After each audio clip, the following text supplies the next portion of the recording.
really cool tournament. I mean, I was really happy. But yeah, I'm happy for Phil. Glad to see one of the OGs, at least of our generation. All right, I had to pull the tweet up. Everybody's talking about it. I'll tweet. Phil tweeted out 12 days before winning the PGA Championship. He tweeted out this: "I failed many times in my life and career, and because of this, I've learned a lot. Instead of feeling defeated countless times, I've used it as fuel to drive me to work harder. So today, join me in accepting our failures. Let's use them to motivate us to work even harder." 12 days later, wins the PGA Championship. Yeah, it's awesome. Everybody was freaking out about that. I think he just played a very well-rounded game of golf for 4 rounds. Very simple, not a lot of mistakes, and he just kept it moving. So you want to know something funny? On Saturday morning, we were going into it. Phil was, like I said, Phil was tied with the lead. Brooks was like 2 shots back of him going into Saturday morning. I literally bet $100 on the 5 golfers that were behind Phil, like either tied with Phil or behind Phil. Because I thought personally, there's no way 50-year-old Phil is going to hang on to this lead at the Ocean Course, 20-mile-an-hour wind. The dude could never keep it in the fairway. Dude wins it. So you bet against the big lefty. I literally bet against him. So bad choice. Happy for him. But I mean, Phil really just like did what he had to do to win. Brooks, kind of fell apart. Louis Oosthuizen played really well, but you know he just couldn't get it together to scramble a couple things. I mean, the problem was that to catch Phil, people had to shoot like 4 under or 5 under. Yeah, and it just wasn't happening on Sunday. Well, because what do you have going into Sunday, like a 3-stroke lead? It was a 3-stroke lead, yeah. Mm-hmm. And then I don't know. The best comment from the whole weekend though probably had to be the kind of, I don't know, sly remark that Bryson DeChambeau gave to Brooks Koepka when they were interviewing Koepka kind of after his round, and they were asking him. He literally passed each other on TV. I've seen the video, but I don't know what Bryson said to Brooks. What other guys have said, or I just felt it difficult to read. You know, sometimes I lost my train of thought. Yeah, hearing that bullshit. Fucking Christ.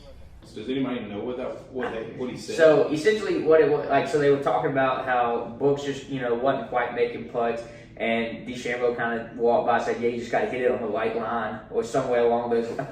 And and you could just see like what a smart ass, what a smart ass he was, Yeah, I mean, he kept his eyes and like he just kind of closed it, didn't want to say nothing on camera.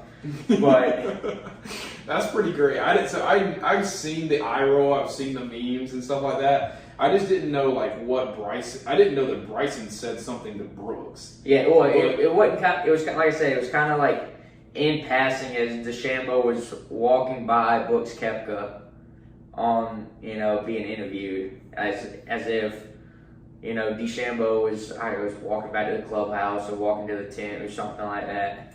I really hope they get paired together on the Sunday. But I mean so they're talking about that being a newfound rivalry in golf is DeChambeau and Koepka. I tell you what, Bryson's really. I mean, he came up last year with the whole put 50 pounds on and. Those are great. Alex has some memes going on right now. They're pretty great. But I mean, Bryson came on the scene, and he's a good golfer. But Bryson's philosophy of just hit it as far as we can, and then figure it out from there.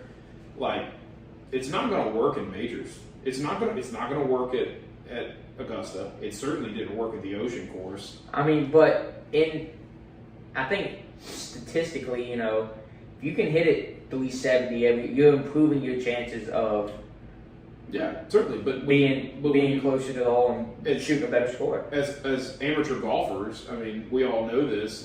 If you 3-putt, it doesn't matter, right? Correct. I mean, so I don't know. But I mean, they're not up there 3-putting like we are. Bryson's good at the 3-putting.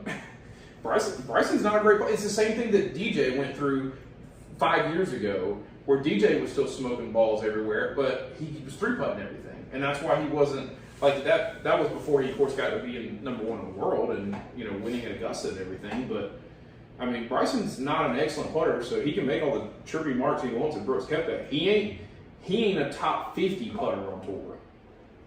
You don't think so? No. DJ, as much as I give DJ crap for being a bad putter, it's still better than Bryson.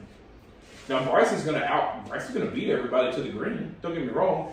I physically watched Bryson get on a par 5, and he was within 15 feet for eagle, and he made a par on Sunday.